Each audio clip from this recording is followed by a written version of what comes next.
Hello students, আশা করি তোমরা সবাই ভালো এবং সুস্থ আছো।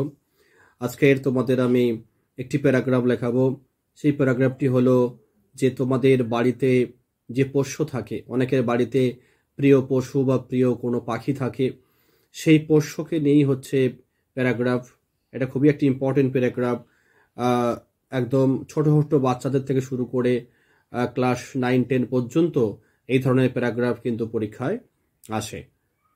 তাই সেই প্যারাগ্রাফটা তোমরা কিভাবে লিখবে, পোষ্যর উপরে কোন কোন পয়েন্টগুলো তোমাদের হাইলাইট করতে হবে, যে সমস্ত পয়েন্টগুলো লিখলে তোমরা ভালো মার্কস পাবে, সেই দিকে নজর রেখে আমি তোমাদের একটি প্যারাগ্রাফ লিখে দিয়েছি।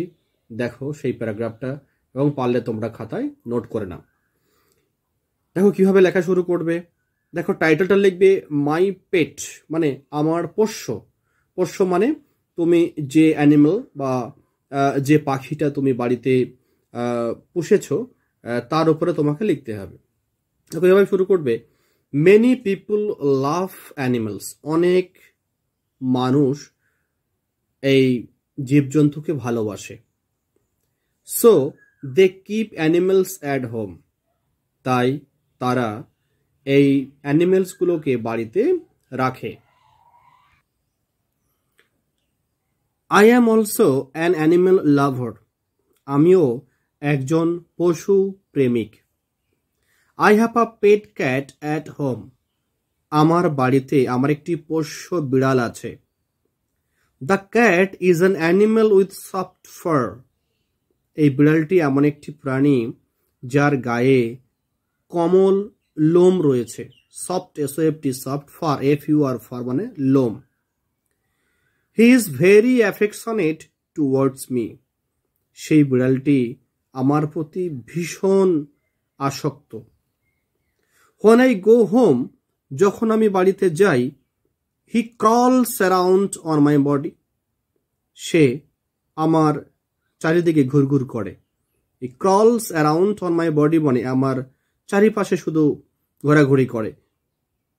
হি ডাজন্ট কাম ডাউন, সে কিন্তু শান্ত হয় না। কাম ডাউন মানে শান্ত হওয়া। আনটিল আই পেট হিম, যতক্ষণ না আমি তাকে আদর করছি।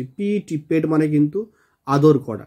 যতক্ষণ না আমি তাকে আদর করছি ততক্ষণ সে কিন্তু শান্ত হয় না। He happily plays with me for a while, সে খুব আনন্দে আমার সঙ্গে কিছুটা সময় খেলা করে। He sleeps on my bed, সে আমার বিছানায় ঘুমায়। হি উইল নট ইট, সে খাবে না। আনলেস, যদি না, I feed him myself, feed মানে খাওয়ানো, যদি না আমি তাকে নিজে খাওয়াই। I wash him with my own hands, I wash আমি তাকে পরিষ্কার করাই, স্নান করাই।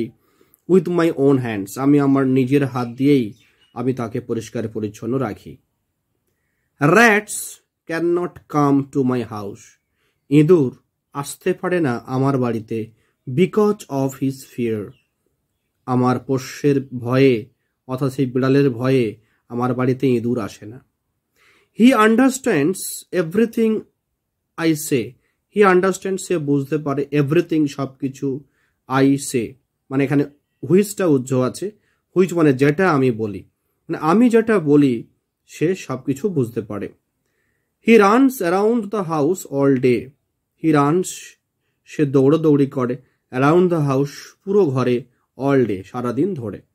Every one in the house loves him, বাড়ির প্রত্যেকে তাকে ভীষণ ভালোবাসে।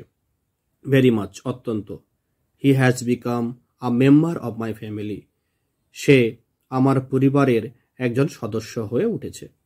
দেখো সব কিছুই আমরা প্রত্যেকটা পয়েন্টস হাইলাইট করলাম।